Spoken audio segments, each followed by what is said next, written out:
Thank you all for joining this evening, getting our students excited about computer science using LEGO Education Spike Prime. Fabulous new robotic set that's out there.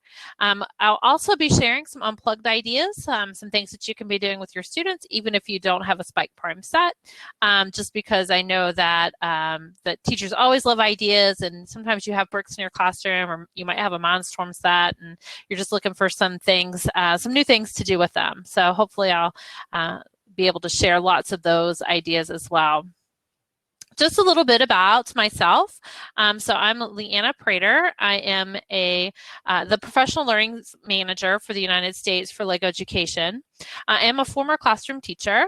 I've taught everything from preschool to middle school, and still occasionally teach a graduate class called Coding for Teachers, which is basically an intro course into block-based coding, and we do a lot of Scratch in that graduate class that I teach.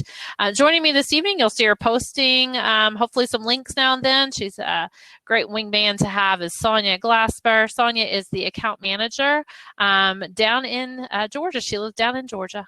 And I have our email addresses posted there. So if you have any questions after our sessions this evening, or you'd like some more information or access to some resources, or something you saw, you just like the link again, please feel free to reach out to either myself or Sonya.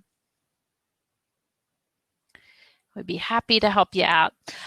This evening's little session, I try to make it as hands-on as I can. I know not everybody has access to Lego bricks at home, but if you do, that's great. And if you don't, no problem at all. You can use some pencil paper if you want to participate. If not, you can just kind of watch and take things in and take some good notes with some things that we have to share this evening. So first of all, I'm kind of interested in knowing what you all know about LEGO Education. And I'm using, don't have a large Duplo magenta brick, so I'll substitute red for that. But I'm using Duplos in my camera just because my camera's screen is small and the Duplos are big, so they're easy to see. So in the chat, if you are not familiar with LEGO Education, but you're familiar with LEGO, maybe you've purchased LEGO products like at Target or Walmart or someplace. Maybe you've been to Legoland down in Florida. Maybe you've stepped on a LEGO brick. Never a good time in the middle of the night. I've done that myself. Give yourself a red in the chat. If you know a little bit about LEGO Education, maybe you have attended a First LEGO League competition, or maybe use one of the robotics solutions in your classroom, give yourself a yellow. And if you know lots about LEGO Education, maybe you're a master educator, maybe you've coached for years and years and years, all about our continuum, give yourself a blue. So over in the chat, if you don't mind, just tell us, red, yellow, blue, kind of where you fall in your terms of being familiar with LEGO Education. That would be awesome.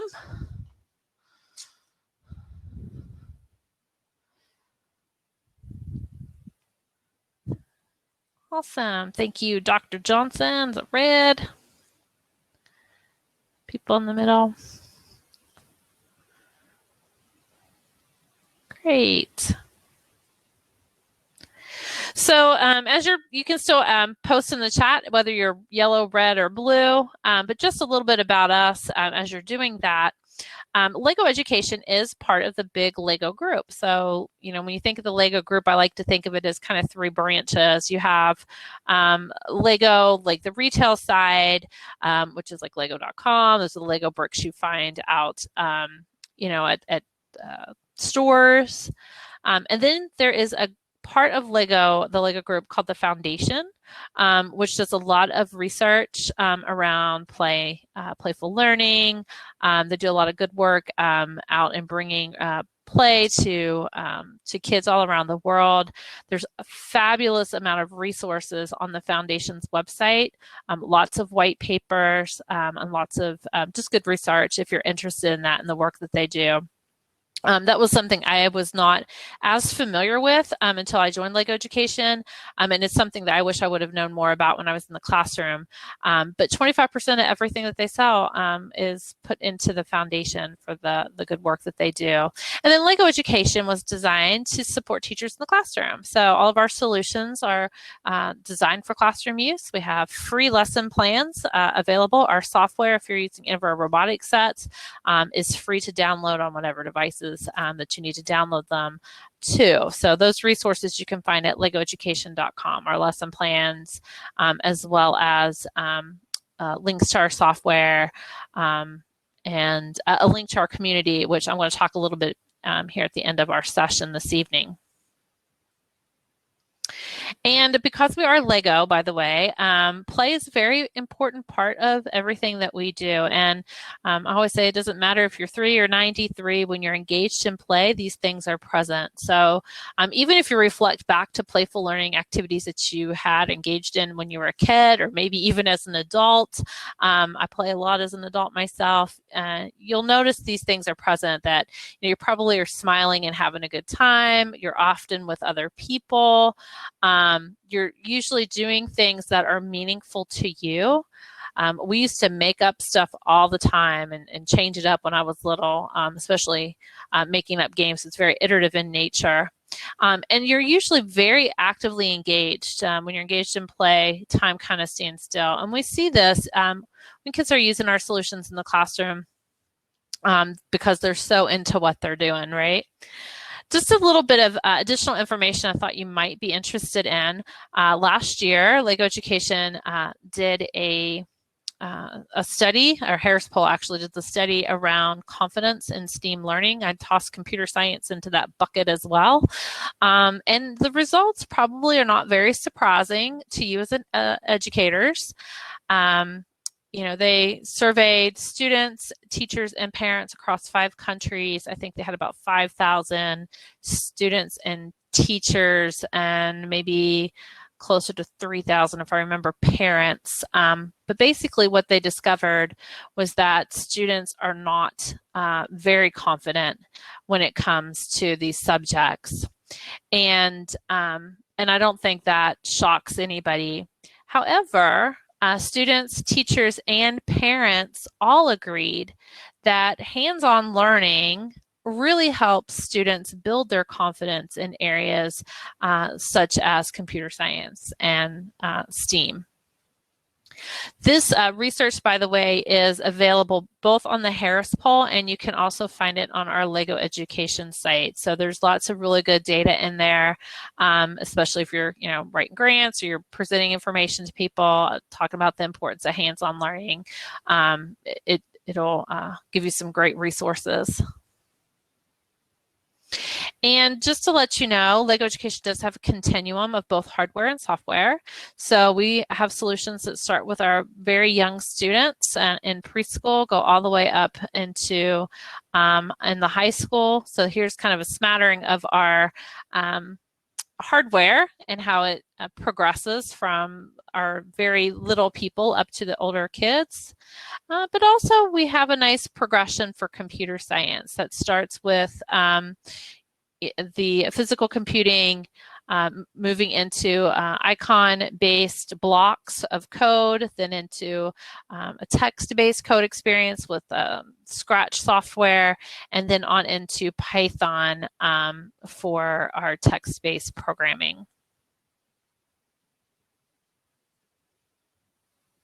And so I thought I would share a couple of unplugged activities to get started this evening. We know unplugged activities are really great for kids to explore computer science concepts in a hands-on way. It allows kids to really connect what they're learning in computer science to things that they might find in their everyday life. And it really allows kids to develop those 21st century skills. A lot of these unplugged activities, though, designed really for computer science, introducing of concepts and kind of playing with those ideas, they can really transcend that computer science classroom and be used in other subject areas or disciplines as well. And it allows for kids to have an authentic reason to practice that content vocabulary academic language that we know sometimes they don't always have the opportunity to use as often as we would like them to, that's for sure. So the first little activity I'm going to walk you through this evening, this is one, and I'm bummed I can't get my document camera to connect this evening. I think the powers that be were just not with me this evening, but I'll kind of show you through my my webcam here, kind of what it looks like. I just printed off a grid that's 4x4, and if you were to look at this puzzle either on the screen or what I'm showing you in my camera, what does it remind you of? Does it remind you of some kind of a puzzle maybe that you're familiar with or kids are familiar with?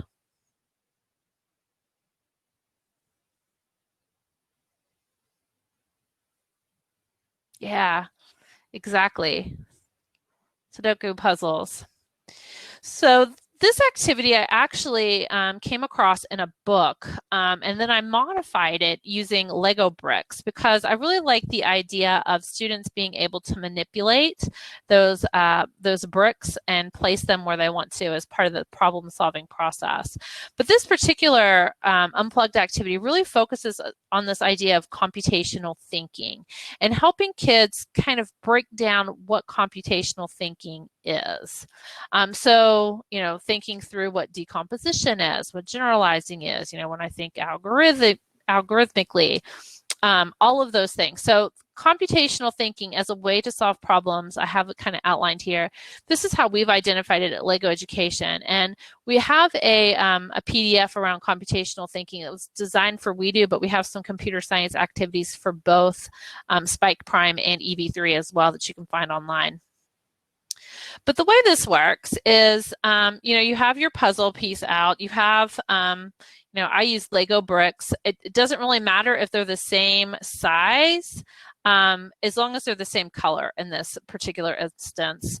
And then you have kids, place their pieces on their paper, like you have placed through your document camera, or if you've taken a picture of it.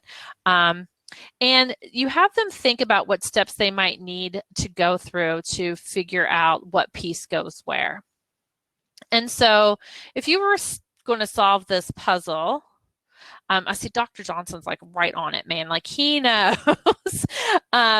He says blue block in space to the top right-hand corner. Yeah, like he knows like where something maybe needs to go already. So he kind of been thinking through some steps. So you'd have kids think through those steps, might look at the bricks that are missing in row 2, look at the bricks that are missing in column 3, look at the bricks that are missing over here. And if there's one brick missing from all 3 sets, that brick goes in the square. And if there's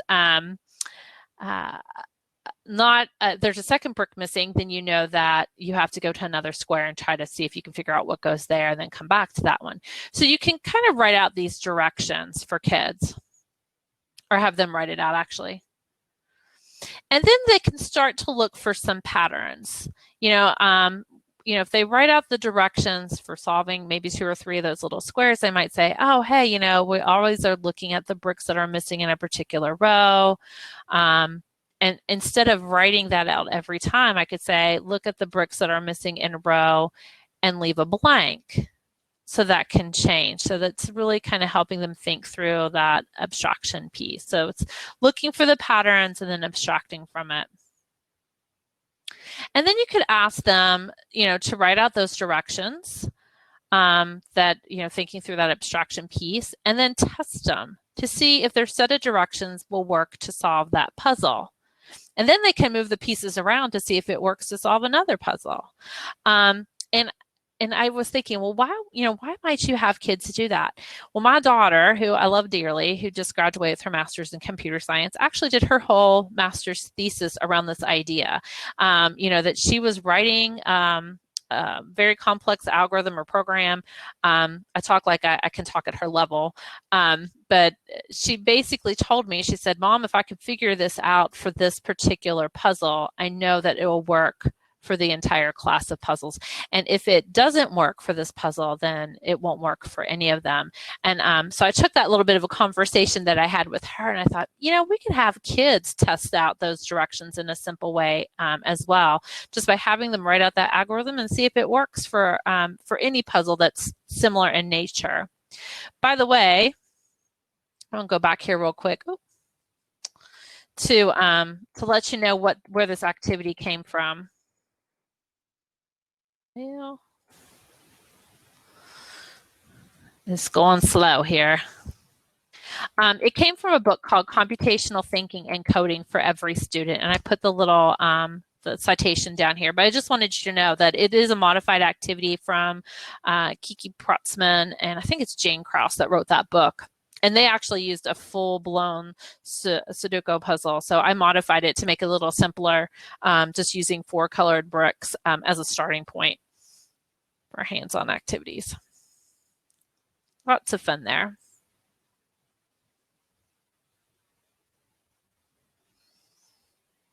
All right. It's just jumping right ahead. Well, apparently it wants me to do Guess My Brick, but I'm going to talk about Spike Prime for a minute, and I'm going to stop sharing so I can actually show you a little bit of Spike. So Spike is our newest robot, by the way, if you're not familiar with him. I've built a little hopper here so you can kind of see what he looks like. He has a nice little hub that has some lights that you can program. It's a 5x5 grid. He has a gyro sensor built in, so you can program him based on like shaking or moving in different directions. He comes with 2 motors that are a little smaller, and then there is a larger motor that is in the set as well. And if you're familiar with EV3, just to let you know a little bit of the difference between these motors and the EV3 motor. EV3 motors, when you have like the medium-sized motor, it just lets you kind of build from the flat piece on it, and you have to use the larger motors really to get things to spin. So with Spike Prime, they've combined that feature, so you can build on either side, which is a lot of fun. One of my favorite things it added too was kind of this absolute mark, so you can have a start for motors. Just a little more about the hardware itself. There's a speaker on the end, so you can program it to play beeps that come out of the hub itself. You can also program it to play music that comes out of the device. It comes with sensors, so you have a hold on, Tom, a full color sensor. You have the ultrasonic sensor, some people call it a distance sensor, that measures distance. And then what used to be the touch sensor in an EV3 set is now a force sensor. So it measures how hard something's pressed on here. So that is new as well. Something else that's a kind of a cool feature is you can plug in 6 things, 6 motors and sensors, and it doesn't matter where you plug them in on the hub. There is, which is really hard to see on my camera here, there's some little letters that run down the side that when you go to program, you do make sure that you select the right port that whatever that sensor or motor is in. This set also has several new bricks. So if you're familiar with Monstorms and you haven't seen Spike Prime, you'd probably excited about some of the things that are included. A biscuit is something that's new. It allows you to quickly build at right angles. There are several frames that are in this set. This is one of the smaller ones. So there's frames that are this size. There's some that are a little larger. There's a brand new piece that allows you to easily connect Technic pieces with system bricks. So that's new. It's a system brick that has axle holes in it. And it's just a handful of the new, some of the new pieces that are in that set to make life a little easier for teachers too. In terms of sorting, when you open the box, it takes less than 5 minutes to sort. It's one bag per compartment. Like our WeDo software, and Mindstorms, the lessons are actually integrated within the software itself. And I'm going to go through this unplugged activity, and then I'm going to pull up the software, hopefully, and keep my mic going. It was giving me some issues with hopped in when I had my software launched. So for whatever reason, it didn't like the two working together. So we'll just kind of hope for the best here in a minute to want to dig into the software. But I am going to show you this quick little activity because I think it's a lot of fun for Unplugged, and it actually fits quite nicely into 2 of our Spike Prime lessons. So cybersecurity obviously is a hot topic, a great field for kids to go into nowadays. And I remember when I worked at the district here in Lexington, Kentucky, and I was out working with kids all the time, you know, they really were not, they didn't really like creating strong passwords, maybe is a good way to put that.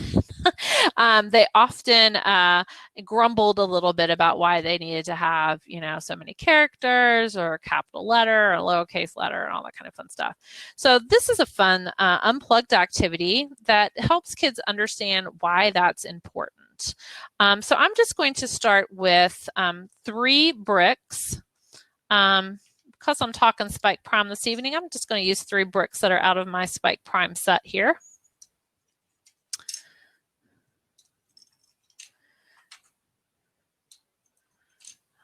So I have a dark blue brick, a yellow brick, and a magenta brick. So I'm going to create a password.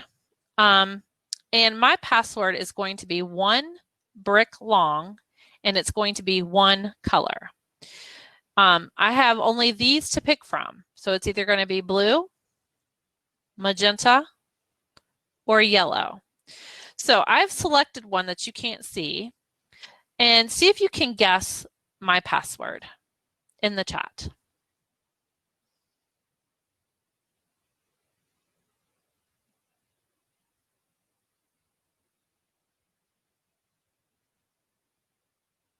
It's going to be blue or magenta or yellow. Anybody guess what it is?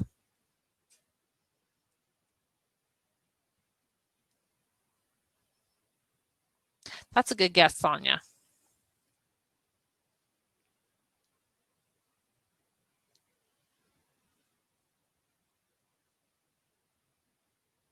All right.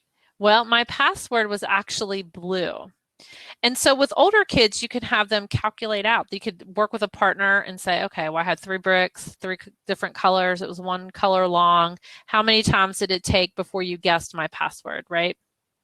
Then you can up the ante a little bit for them and say, okay, well, now we're going to have a 2 color password, and you're going to have to be able to guess both of them, the first color and the second color, and then see if that's a little more difficult.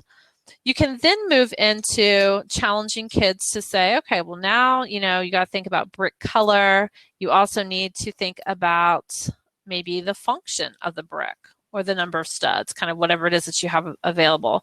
So you could use something that's magenta, like the biscuit or the brick, and they have to guess both color and function. And then they can begin to increase the password length as well. And what this lets kids do, especially if you're having them calculate out, you know, about how many times it takes somebody to guess their password if they ever guess it, why we work to have secure passwords, why we need to have, you know, capital letters and lowercase letters and symbols and all of those things. And they need to be a certain length because it's to help protect our data and things that we need to protect that are important to us.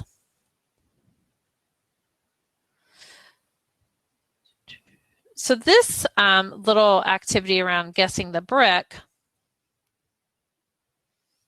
is a nice segue into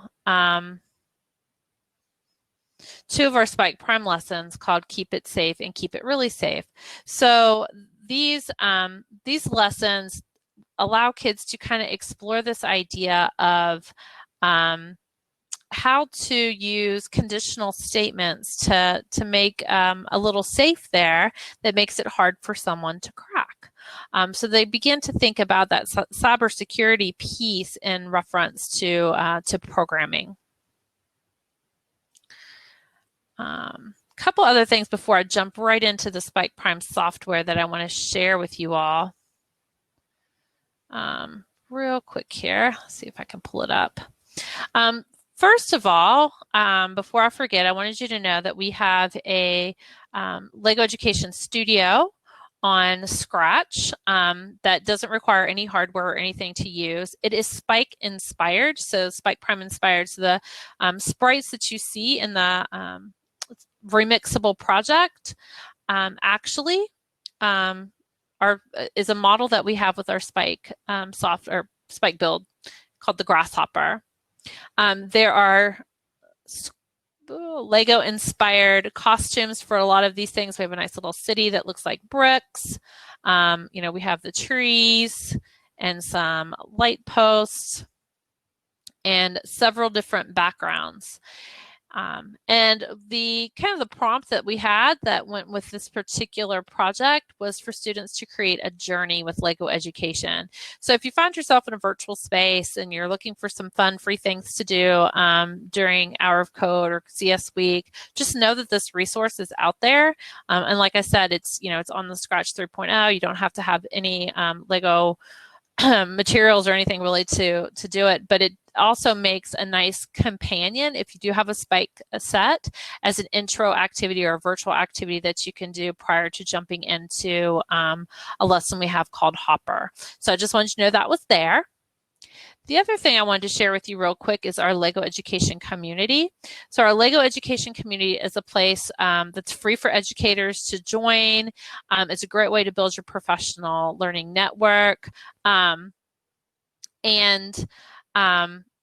they have some great things. They have resources on here. You can you know, connect with other people who are using Spike in the classroom, or if you're using Mindstorms or anything else, you're looking for some ideas.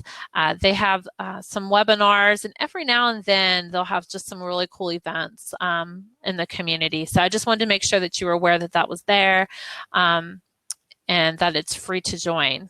So I'm going to see, fingers crossed, if I can get my Spike software here to launch and kind of give you a little overview of what that software looks like. Let's see if I move him over here.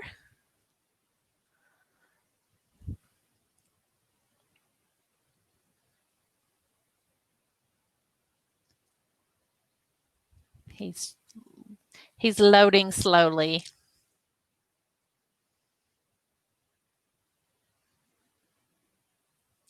And while it's coming up, I'll walk you through just a couple other little activities that you can do that's unplugged while we're waiting on that to launch. One is called Inside Outside. It's a fun little thing that you can do with Lego bricks to help students think through what conditional statements are in Boolean language. I use this activity using this frame and having students place things inside or outside the frame based on whatever the condition it is that I've provided. In this case, if the condition was true, I've given them a set of bricks and it was yellow, they'd place it inside the frame. If it's not, if it's the else statement, it would be outside of the frame. Fun little easy thing to do with kids. Lots of different ways you can vary that activity as well. I'm going to show you Python when we get into the software here too, just to let you know that you can program Spike with Python. And quick little activity while we're waiting on that software to load is something that you can do. It's like a memory game, but introducing this idea of binary numbers to students. So I just pulled some bricks out. You can assign, blue is a 0, yellow is a 1, and have them play a memory game to see if they can remember the brick order, the sequence in binary code. So this would be 1, 0, 1, 0. You can add some patterns in there, looking for things that repeat, just all kinds of fun stuff that you can do with that. Something else you can do is some pixel art, because you can program those little lights on the hub. You can have students draw a picture and then communicate to you as the teacher or to a partner, what the program is in binary code, 0 being that the square is turned off, 1 is that the square is turned on. And this was a particular, this pixel art with a letter. And there's Lego education thing. So let's see if we can get our Spike software going. Oh, there we go. All right, everybody can see Spike pretty well, hopefully. So just to let you know, just some things that are in the Spike software is our unit plans. There are 5 different units that you can pick from. I was really wanting to show you training trackers, and I might attempt it here in a minute. That's when I kept losing everything. But these units have several different lessons. This one actually works through kind of the design process. They all end with a kind of culminating project. We also have just building instructions, so you'll see lots of different types of builds that kids can program. Everything from the break dancer to a CNC machine, to typical driving bases. The game master really works. This whole lesson is on lists and arrays. So students are kind of tinkering around with that. Grabbers is great. Even it's listed in Invention Squad, but it's nice when you're thinking about, when you're designing for somebody else. And I know that's a big part of computer science, is that end user design piece. And then we have some really cool models that allow for data collection and data analysis, and really thinking about this Internet of Things that we have that's around us now. How can I design things that help me improve my life or improve the life of someone else? So you have all those builds in there, which are kind of cool. The programming language itself is we have 2 options. So you have word blocks, which when I launched this, it is Scratch blocks that a lot of kids are very familiar with. They fit together just like Scratch, and there's extensions as well. So you can actually pull in some live weather forecast data. We have this ability to graph in real time. You can create music, like I had mentioned earlier, as well. If you go into one of our lessons, we'll come down here to a life hack lesson.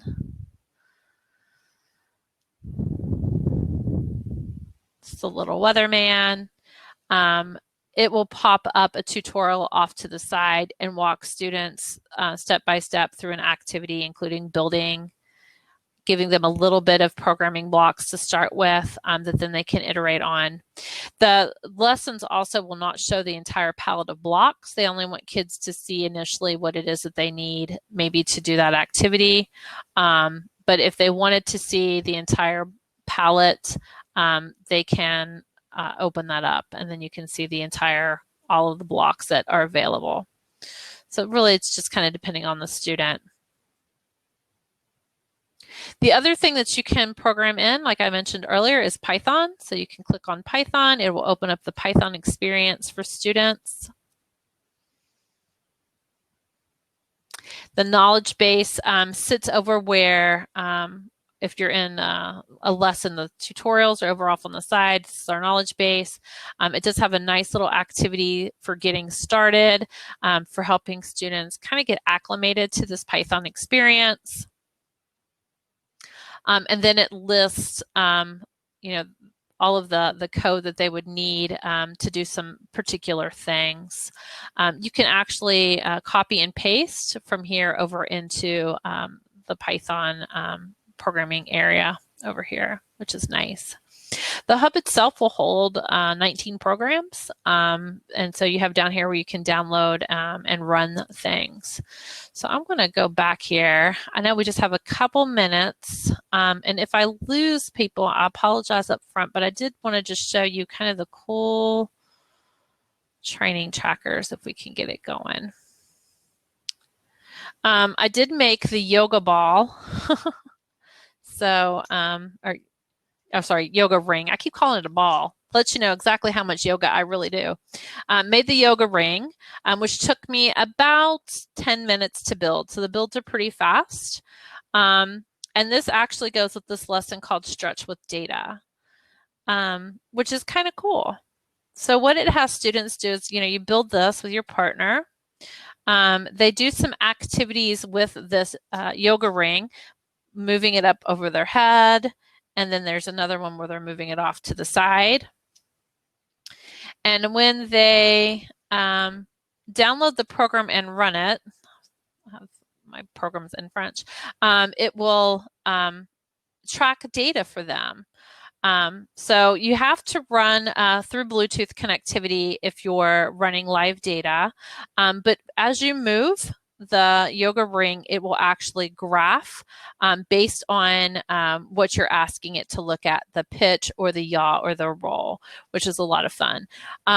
Super cool way to get kids to think about data and looking at it. And once you have it graphed, you can actually pull data points off there and integrate a lot of math into that activity too.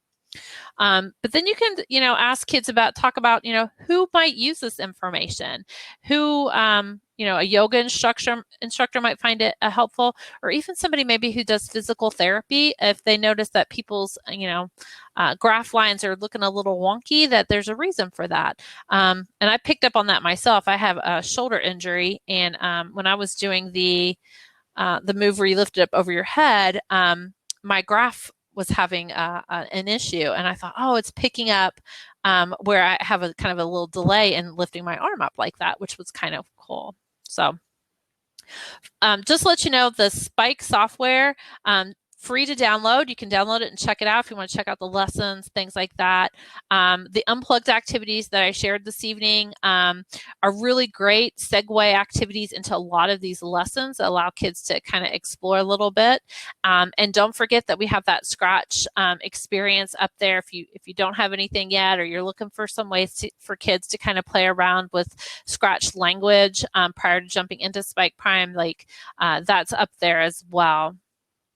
And so we're wrapping up. We've got the last little minute here. Didn't know if we had any questions. I'm going to make sure I share our hashtags and handles for different things. I guess they're all handles for Twitter and Instagram and Facebook. So if you're on any of those social media channels, please follow us. And if you're doing things in your classroom, even just doing things with bricks or whatever, please tag us. We'd love to see what's going on out there with you in the classroom and what students are doing. And then of just our website link as well, if you have any other questions or you're trying to navigate to where those lessons are, software, activities, or the community, you can find everything, including some hygiene guides, actually. If you're wondering about cleaning bricks, we have that up there as well on our website. So anybody have any questions?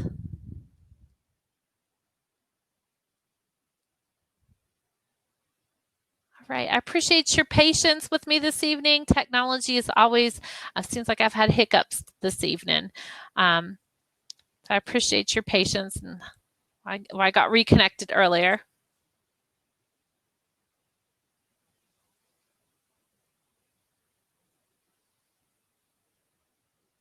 All right. Well, we're going to wrap it up, and I think you all have about 5 minutes before the next session starts. Thanks so much, everyone.